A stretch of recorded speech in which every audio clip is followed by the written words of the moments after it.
Okay, so uh, the first important thing is how can AI help a business, right?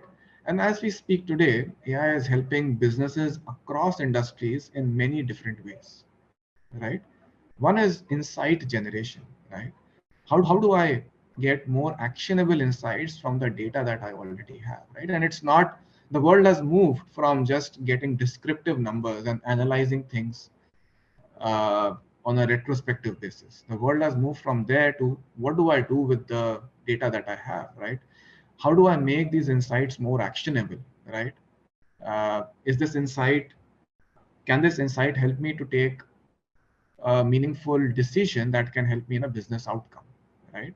That's where insight generation is very important. The second is around operational efficiencies, right? So many companies, across many functions, whether it's around improving productivity, improving quality, it's about enhancing the efficiencies in supply chain, or it's about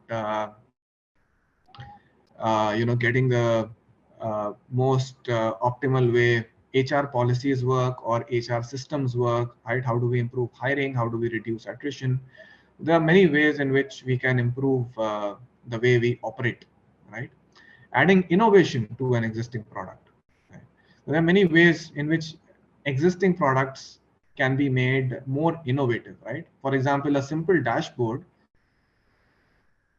can be made more innovative by having a conversational interface to it, right? So, you don't just get a static piece of report, but you can actually talk to a database, right? Which we call as conversational AI, right? And last and not the least is developing a new product, right? So while the first three were focusing on, hey, what do I do with my existing business? How do I improve my existing business? How do I add innovation to my product?